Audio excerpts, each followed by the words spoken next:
Space, the final frontier. This is the podcast of State of the Federation. Its ongoing mission. To explore strange new ships. To seek out new builds and new combinations. To boldly go where no fleet has gone before.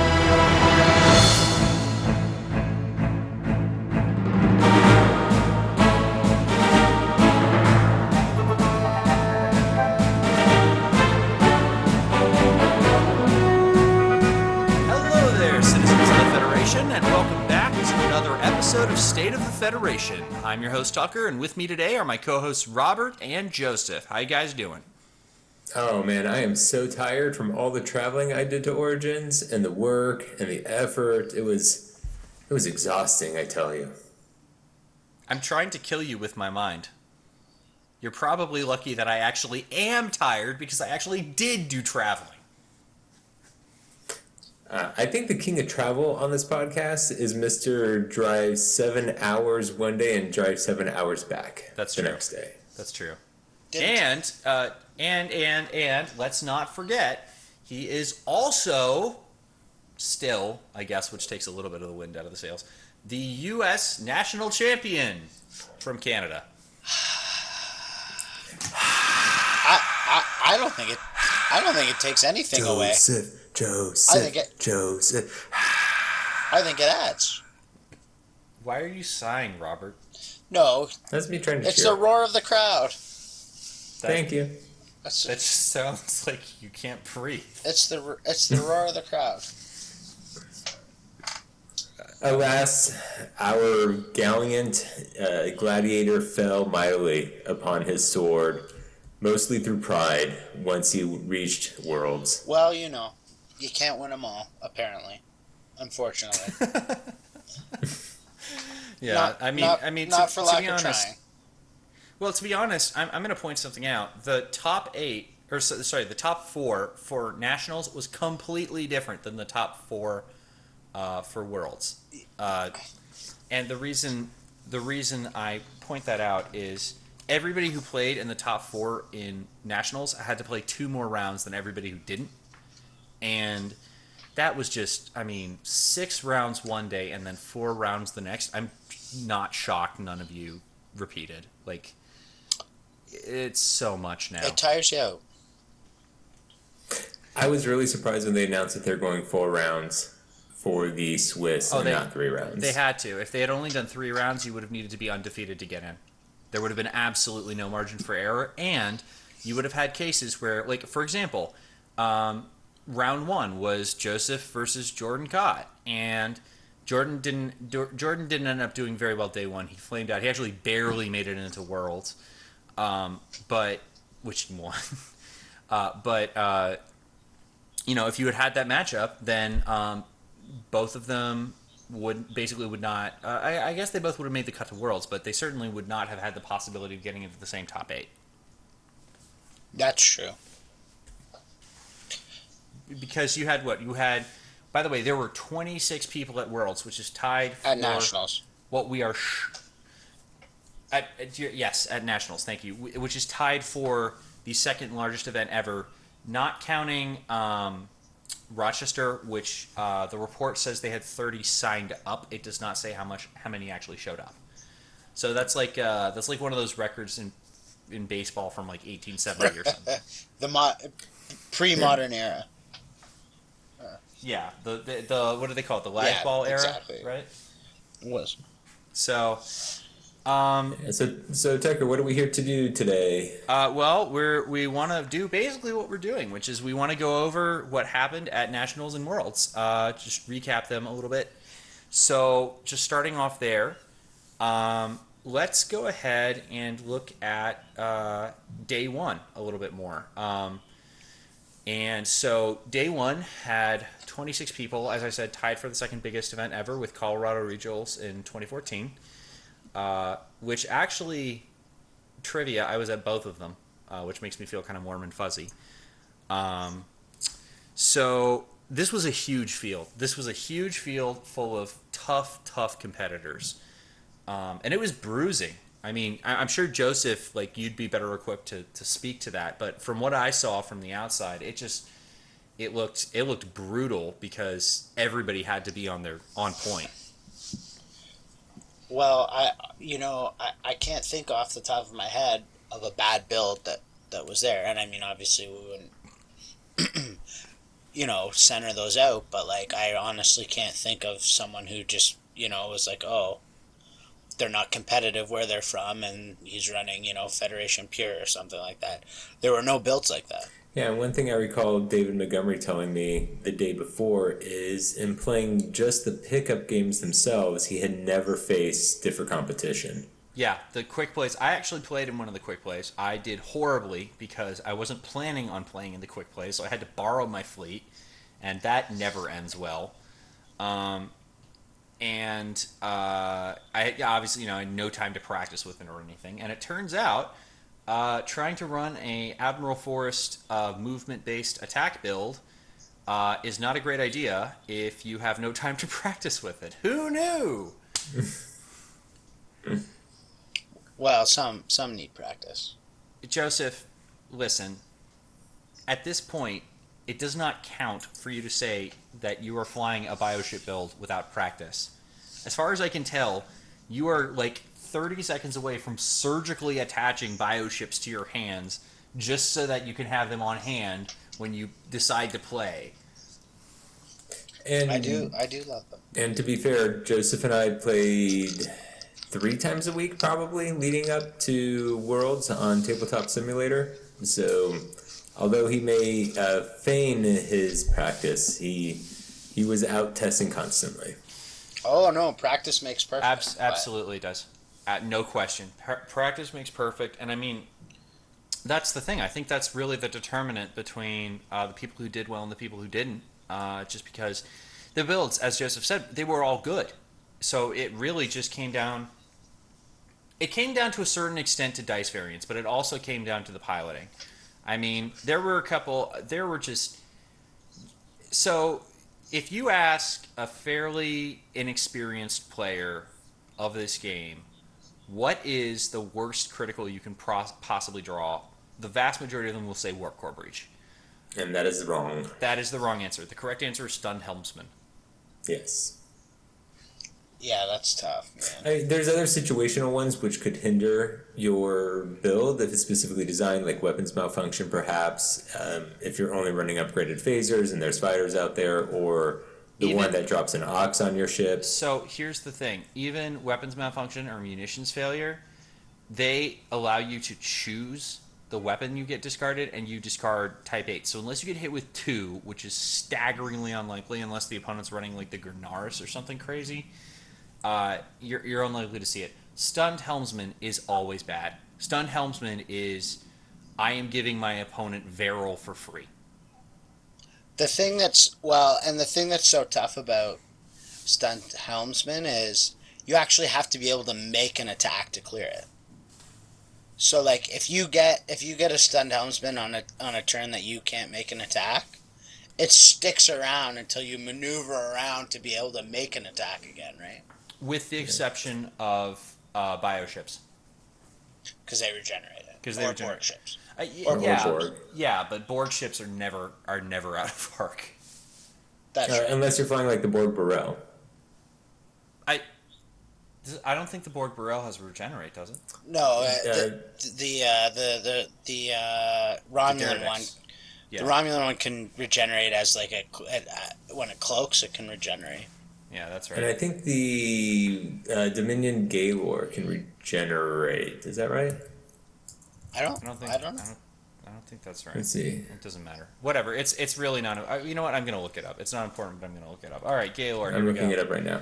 But so why? Yeah, Borg Gaylord has regenerate. I should have. It does. I used to play that. It does. Yeah, it has does. regenerate. All right. Okay. Yeah. So anyway. But so Tucker, why is it that you and I both agree that Warp Core Breach is overrated in the sense of people being afraid of its impact on the game? Because it takes 6 rolls before you even hit a 50% chance of it blowing up your ship. And usually what happens is you have received that Warp Core Breach in the 4th or 5th round of the game, and most games go between 6 It- and at the extreme 10 rounds. Listen, I used to have a build. It was so bad for this reason that would give an opponent a warp core breach on turn 2, and there was basically nothing they could do about it. It involved biological technology and attack pattern omega, and which should tell you the quality of this build. And it never worked. It literally never worked. I never destroyed a single ship with war core breach that way. It just doesn't work. And obviously, you know, everybody has an anecdote about how warp core breach screwed them. Like it happens, but it's not something you can reliably use to destroy enemy ships. It's sure You can't. it takes a heavy psychological toll. It does. And it's always, I mean, as a spectator, that moment when they have to roll the die, oh my goodness, you are on the edge of your seat. But it also is one of the hugest traps in the game, because ejecting the core by taking the action is never the correct answer. That is always wrong. And that's why I like running the Robinson, because I'm always willing to take that warp core breach. Yeah, exactly. It's such an okay crit to take that there is a ship literally predicated around giving it to yourself. Yeah. And so I think what people need to, if there's one takeaway, because it actually impacted Worlds. Warp Core Breach had a huge impact in the Worlds finals Because of that psychological component. Exactly. But that is getting well ahead of ourselves. So what else did we see from Nationals, Tucker? Other things we saw from Nationals, so one of the interesting things about Nationals being the day before Worlds is that in many respects, so this year the way it worked was if you made the top half of Nats, you qualified for Worlds. And if Peter, who was already qualified for Worlds, made the top half, then his qualification dropped down one place, and of course Peter did make the top half. So literally 14 out of the 26 people were qualified, counting Peter. So that meant that some 2-2s with some pretty shaky fleet point totals actually made it into Worlds. And everybody knew that was going to happen. So a lot of people used it as an excuse to sort of practice or even play test their builds some more. And that happened last year too.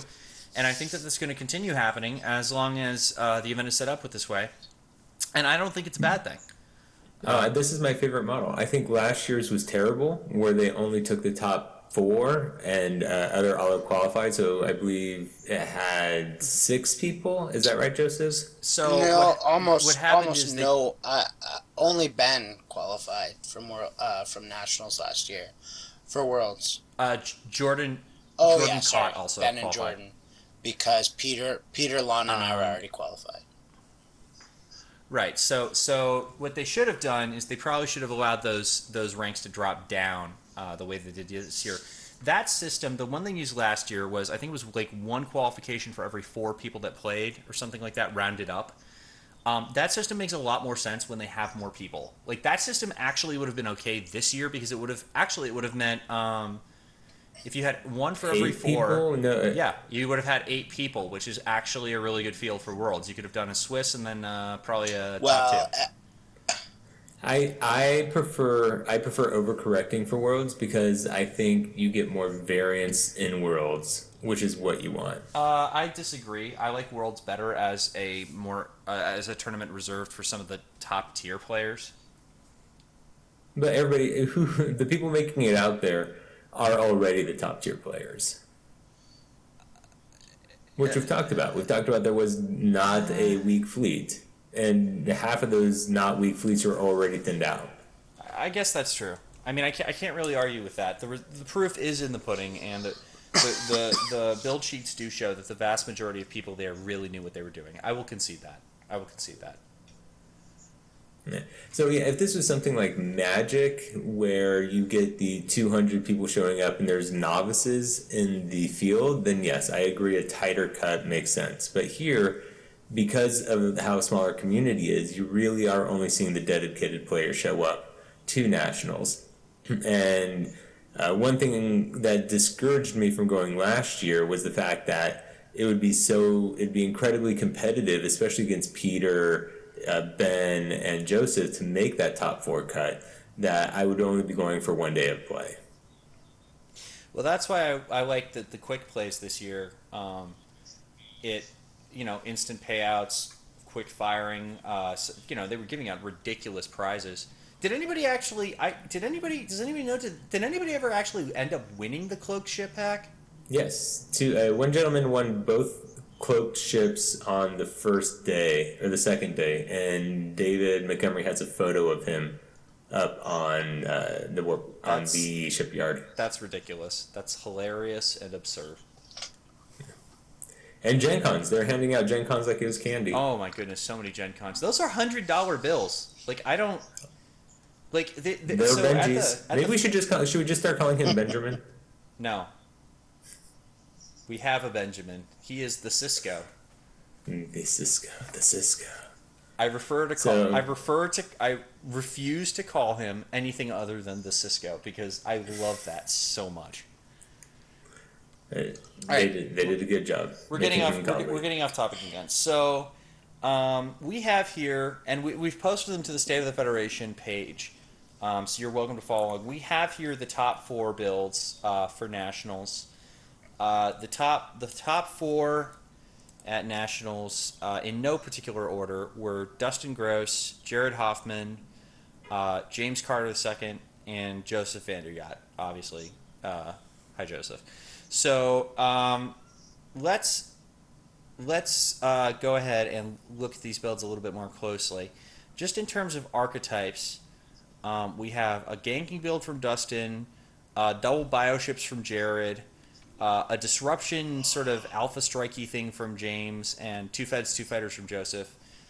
This is, I refer to it as, we called it part 1. Because we so called it, you guys. This is everything we talked about. I mean, to be fair, we cast our nets pretty wide in how we described what to expect from the meta. Right? We in our podcast we could have said expect to see Federation ships with Type 8 phasers, and so we did a very good job of isolating what type of builds to see, but I couldn't honestly think of other types of builds that would show up. Yeah, I mean that's the point of predicting a meta. You know what kinds of builds are going to show up. I mean, okay, you know what? So first of all, major archetypes that weren't there. There were no swarms. There were Colo. There's one. There was one Colonox. There were no Colonoxes. There was a Coronox. Okay. There were no Tholians. And that's why Joseph won. You know what? There weren't. There were no Klingon fleets. Yeah, that's actually a good point. There's no Admiral Gowron. I think one guy said no. That was even in the quick play. Yeah. So yeah, maybe not. Well, no reverse course. That speaks to the quality of the field. That there was no Admiral Gowron. You know what? The one thing, and it actually didn't occur to me. So technically, this showed up in the quick play because who other than Jordan Cott brought it. But there was no big dice alpha strikes.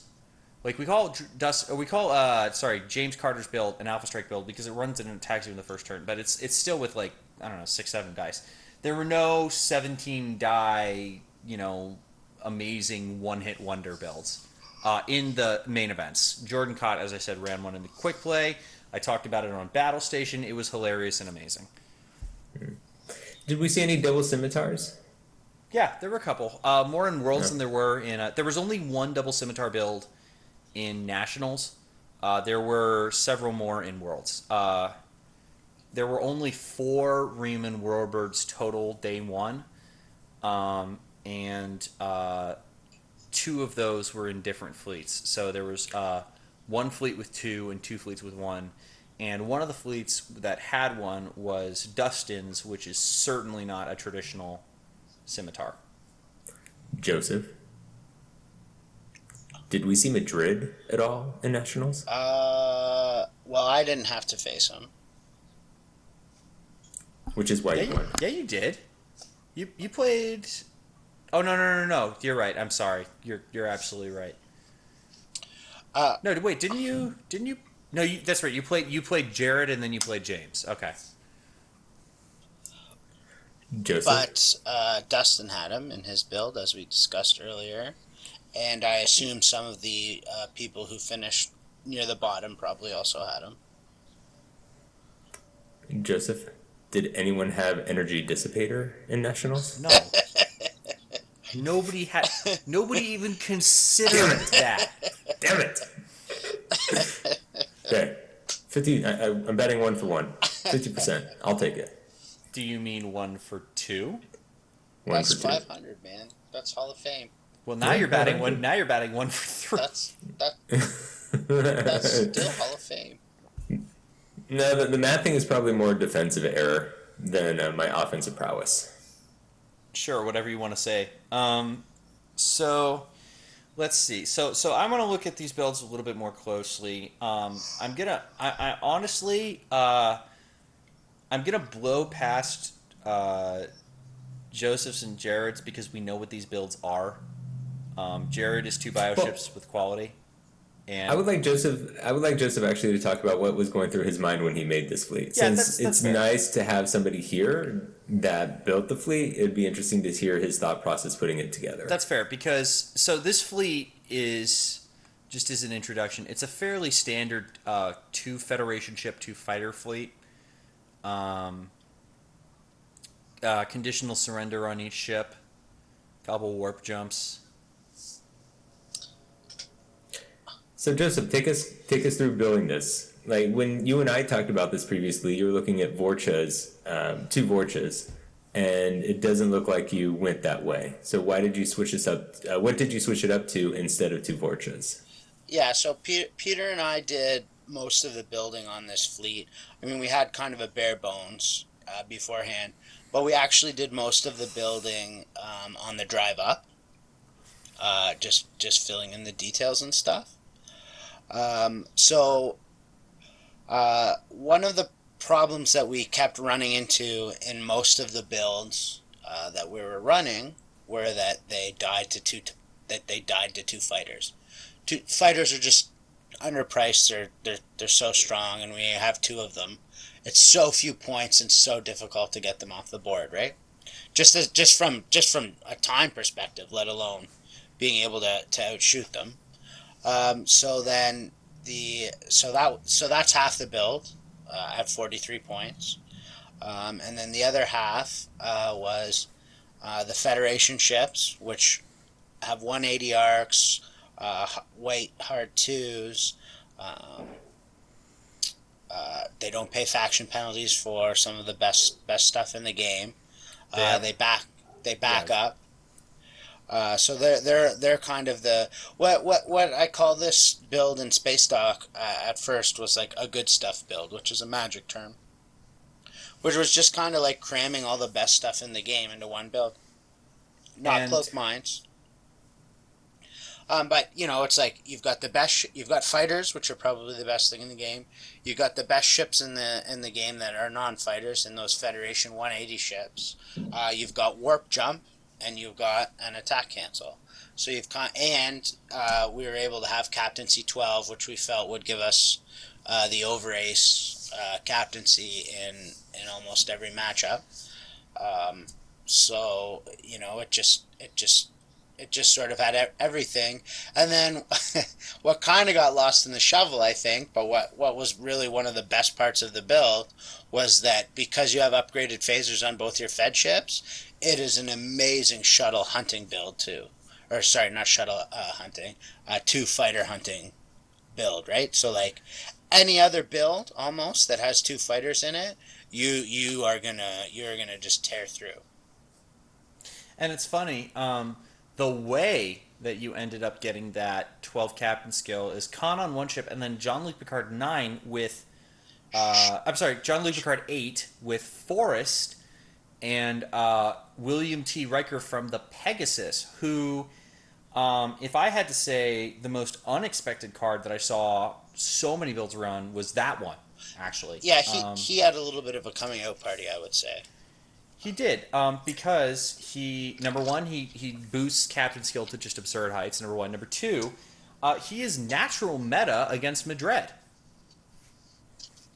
I don't know if it's natural meta against Madrid, because I don't think Madrid is trying to get the fleet down to 0. But what I think brought him out is the core Worf build is so prevalent right now, bringing skills up to 11, that the Picard Riker, or in this situation Picard Maxwell Forrest Riker combo, puts you ahead of the core Worf combo, and I think that's why we saw it so prevalent at the Nationals and Worlds. Yeah, well, I don't know if it was prevalent, but he was definitely around. But yeah, getting to 12 in kind of a natural way, because you're paying points for Riker, right, to boost captain skill, but like Picard 8 you want for other reasons, and Admiral Forrest you want for other reasons, right? So you're kind of double dipping to your 12, right? Which is nice. And And you have your Gen Con. yeah, and then your points are paying off actually, and you're right, in the third way, because every boost to that captain is also boosting Gen Con, and then yes, it being one higher than Core, because Core is probably the best captain in the game right now, and in my opinion anyway, and so getting to a captain skill one above his is nice.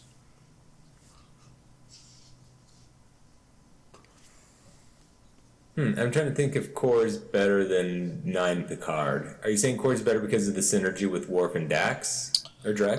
Well, Worf might as well be staple to him, I think, right? But yeah, Drex goes great with him, but there are plenty of other crew that you can also use, and normally you're gonna make use of Sakona too, right? So now she's paying off even more because Yeah, this was something we saw Jordan Cott do.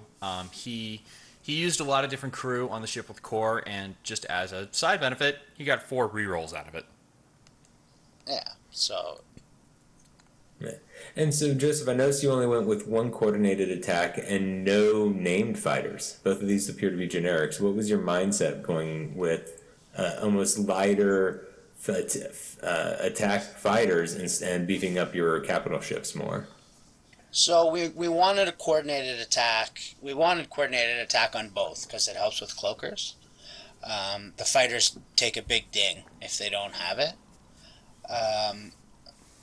And then the named fighter, 4 points is the funny thing is that 4 points is worth a pip. There's no question, and the named ability, but it's almost like the cheaper you get it. 4 pips for 20 points is so amazing, right? Yeah, Yeah. and very frequently, because let's just put it this way: very frequently you'll be deciding between do you want to run the name fighters, do you want to run generics with coordinated attack? Yeah. And coordinated So- attack is just so good. Exactly. So we had it. We had it with coordinated attack on both when we started, and then it was coming down to quite frankly, coordinated attack on both, and no Admiral Forrest, or getting Admiral Forrest, and. Sometime around Toledo, I pulled over to the side of the road and told Peter he could get out if he thought that running a second coordinated attack was better than Admiral Forrest. And he chose to stay in the car, and the rest is, as you know, the list emerged. So yeah, because I guess I'm thinking about it, and it's like the only other card you could really afford to cut would be Riker, but then you'd be at CS9. No, you can't. You can't. What? As also became relevant. If you lose Riker, the build suffers a huge hit. You could potentially lose the conditional surrender on Khan's ship. Yeah, you could go with just one attack cancel, but the thing about warp jump is, while it's amazing and while it's powerful, and while it's an attack cancel, if you're leaving one of your ships to hang in there while the other one takes off, that hurts you, right? You want those attack cancels so you can stick around for a round and do some damage back, right? And with Admiral Forrest, it's even better because usually you're setting up with those 180 arcs. You hang around that turn, you don't warp jump, and then the next turn you're able to move in Forrest and you're out of their arc anyway and getting a free shot. Yeah, that's true. All right, So let's go ahead. Oh, hey Joseph, what was your resource? Co-pilot. Because of course it was. I chose. Because I chose everyone's. to use a little-known resource called Copilot. It was a meta call mostly, and it paid off. Yeah. Yes. It was so little known that I counted I think 3 people who weren't using it. On out of the 26. I was actually looking at that right now. I think of all the 8 fleets They for all Nationals they, and Worlds, only 1 does not have co-pilot. Yes, but more tellingly, in the 26 who played in Nationals, I think 3 of them did not use Copilot, and one of them was without a resource. And trust me, David would have run Copilot if he could have afforded it. Yeah, yeah. Well, definitely wants co-pilot, but Actually, Copilot was a huge decider in the final for Worlds too. Copilot was a huge decider in every single match in which it played. Copilot is the single most important card in every single build at Nationals. which means it is horribly, horribly broken. It is. I'm pretty well on the broken train. Like this is too much. This is too much. Now, I will say this. One good thing about this is it makes a completely different style of build playable. It really, really, really helps defensive builds that before there were maybe like 1 or 2 lists that you could really do that with. And now, as we'll see when we get to the Worlds builds, there's like whole other styles of defensive builds that you can do. But Hyper specialization makes any game worse. Good point. yeah, my point is this reduces hyper specialization, Robert. No, this increases hyper specialization because everybody's. I understand where you're coming from, but I'm saying every fleet starts with co-pilot, and that eliminates the field of other resources that can be used, which eliminates other creative builds. I'm not sure whether it needs to go or not because there's so many fun tactical decisions with it. But then there are also some glaring problems with it too. But what I'll say is not only does every fleet start with Copilot right now, I am kind of moving toward the opinion that if every resource that was retired got brought back, every fleet should still start with Copilot. And that is saying something. Yeah, I'm actually convinced. I was on the flagships are still the worst train, and the reinforcement sideboard is still the worst. Not after this weekend. Copilot is so good. Yeah. It's so good. I think resources like this are the reason that resource retirement was invented, which is, unless they do something about it, is going to become even more apparent because it will still be legal for Worlds and Nationals next year. Yeah, that's true. Yeah, the one thing I wanted from this Worlds was to get a Wharf ruling on Warp Jump, and now I'm hoping that we get a Wharf ruling on Warp Jump and Copilot. But we still haven't seen anything, which I'm really surprised about. Here's the thing. Warp Jump is a huge advantage to the people that use it, but it's a very skill testing card. It's very easy. It is an extremely powerful card. We definitely saw that. It is also a card that is very easy to use incorrectly and at the incorrect time.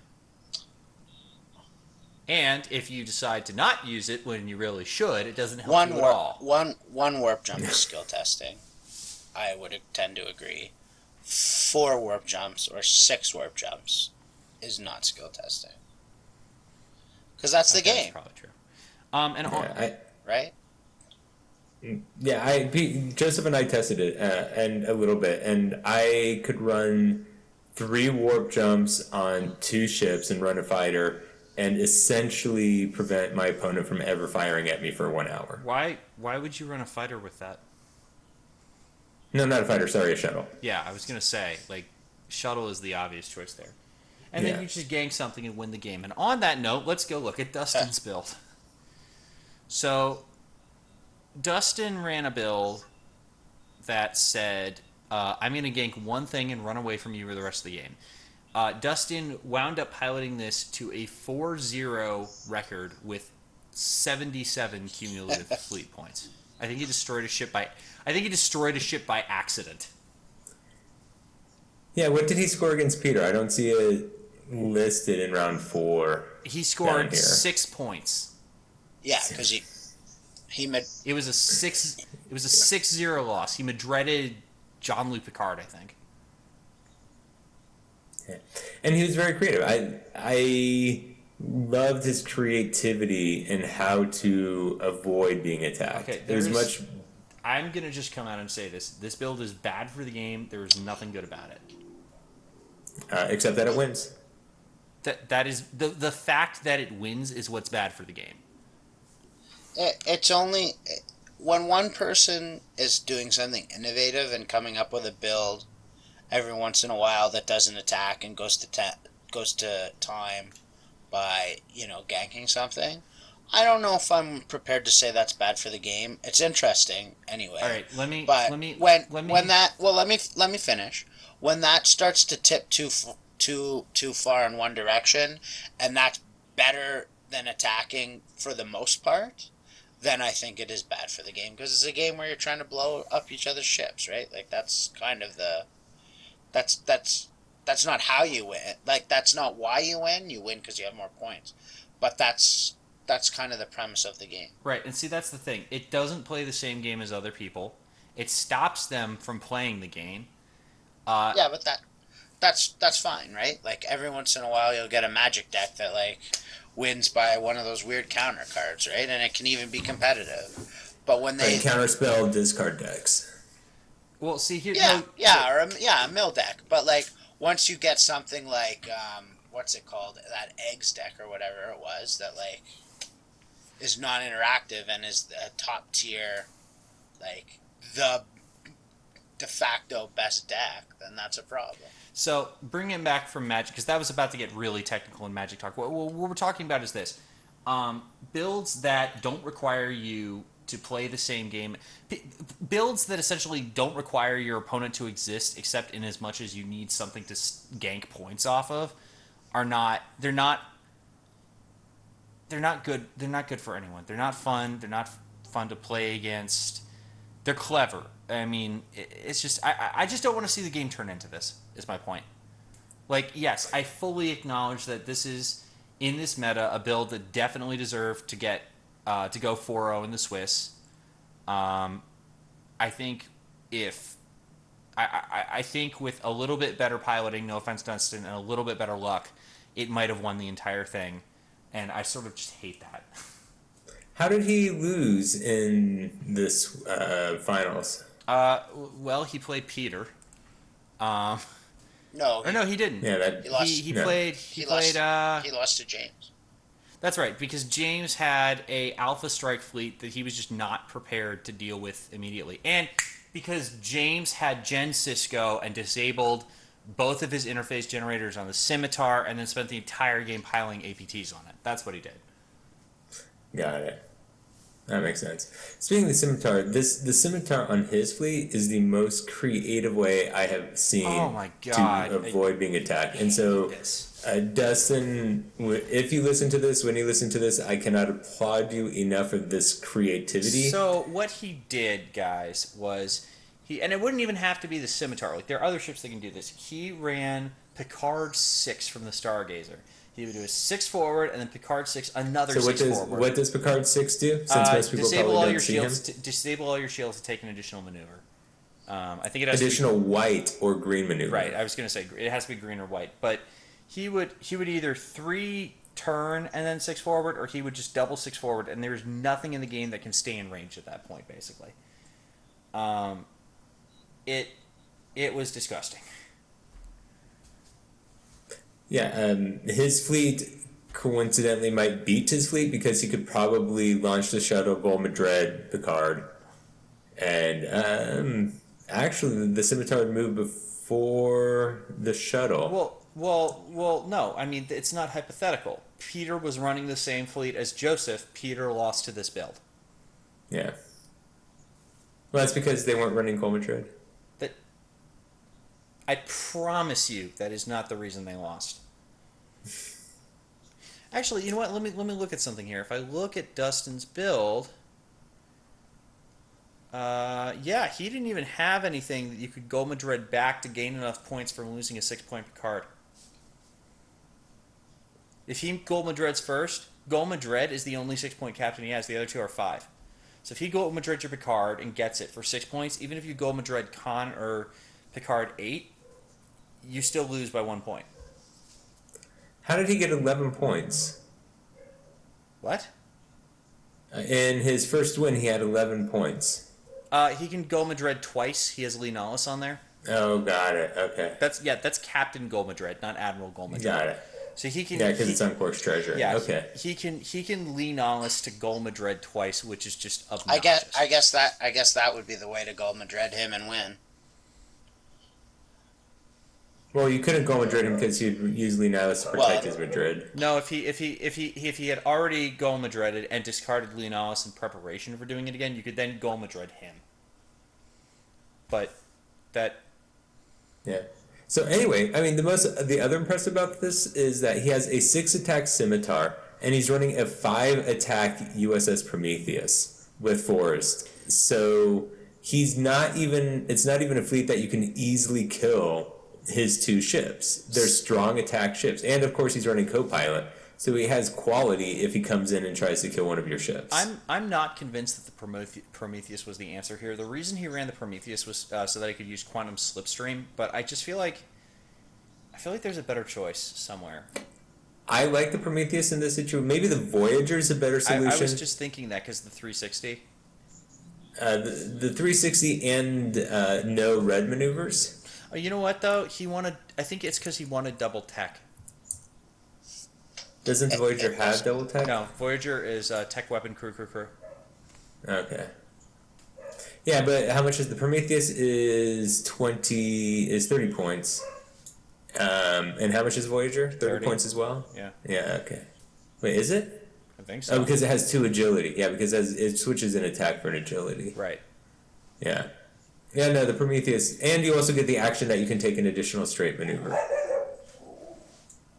So, yeah, that'll keep you out of range yeah. even more. Yep, and to our listeners, there's a dog in the background. My sincerest apologies. I feel like we should be breaking out into misery, Lou, here. Just like the Onion requires, I promise to get a better mic system for my next podcast. Now, I just said that wasn't us. I just said that. I just said that on the Facebook page. Why you do this? Why you do this, Robert?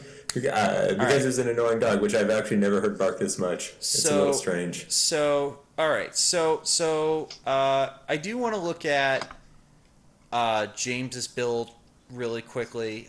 The idea of this, I mean, I don't want to go into the whole thing because we're already on minute 40 or so here.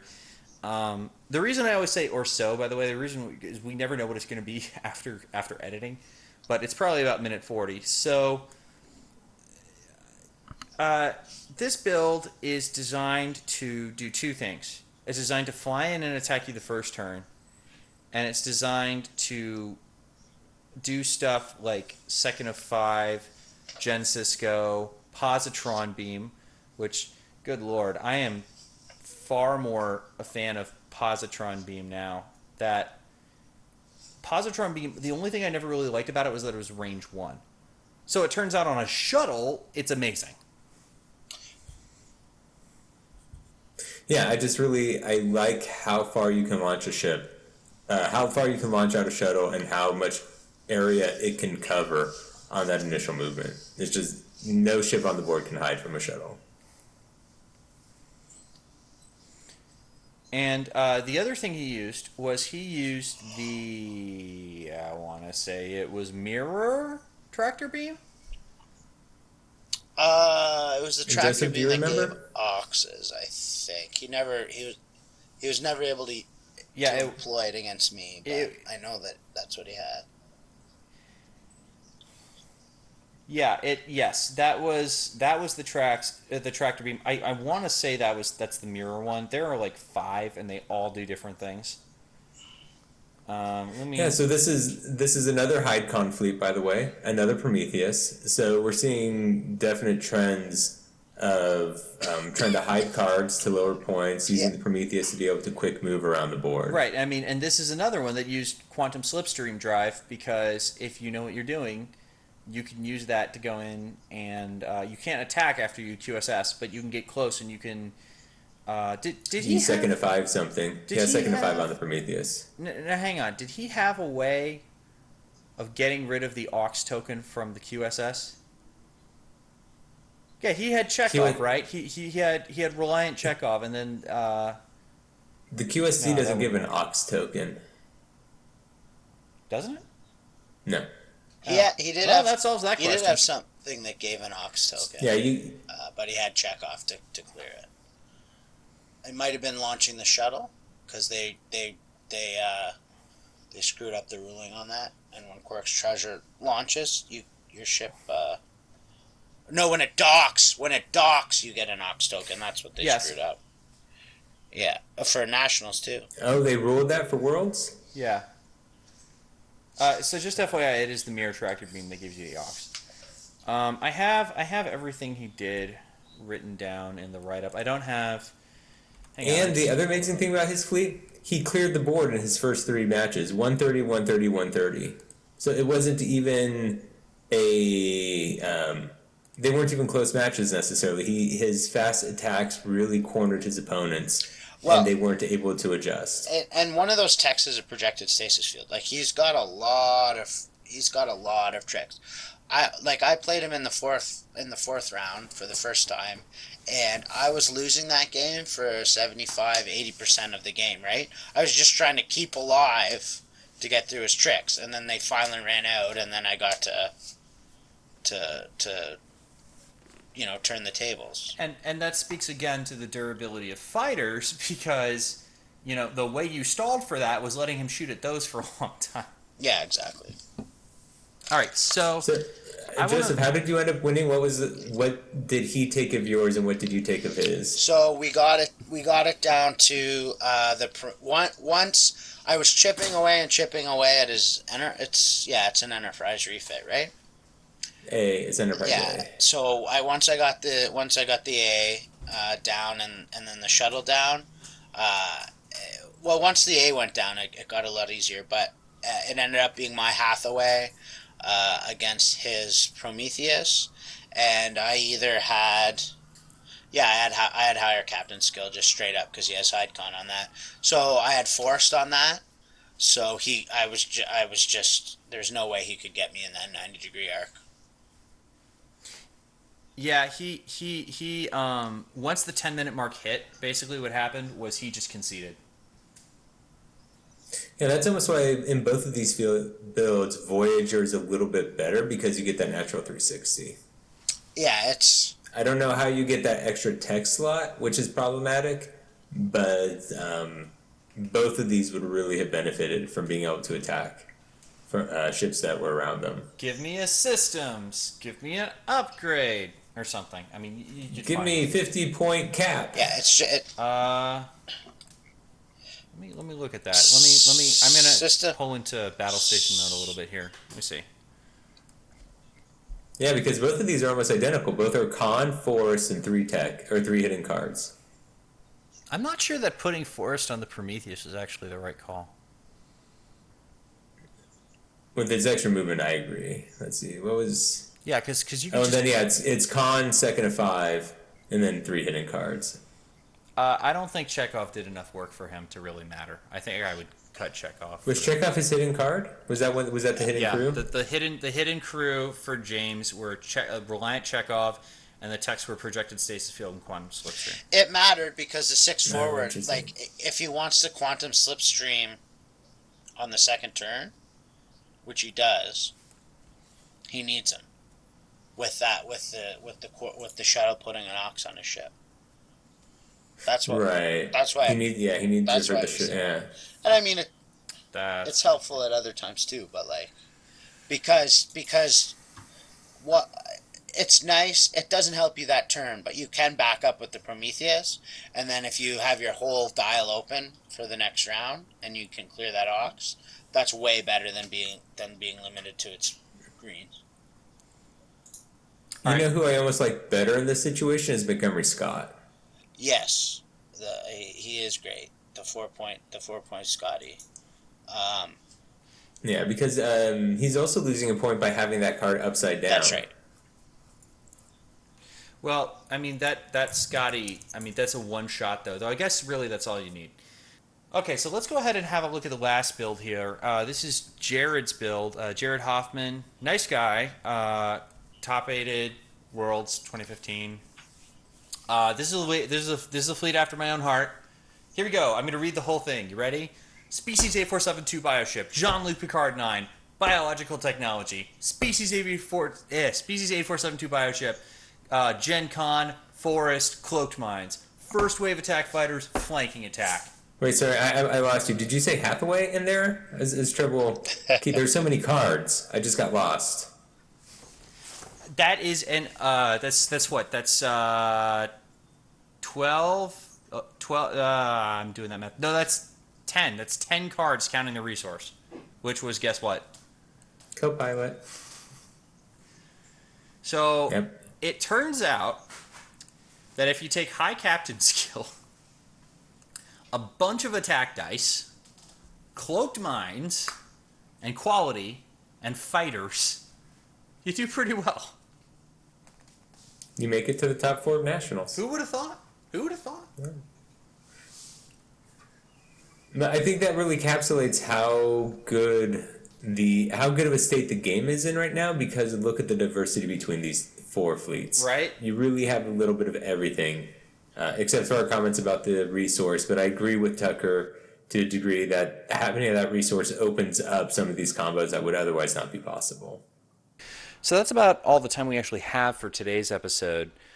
So we're going to go ahead and bring you all of the information on Worlds in our next episode. If you like today's episode, give us a good review on iTunes and let us know through the Facebook page. We'll see you next time to talk about what happened at Worlds. But until then, dials down and may Q be generous with your dice.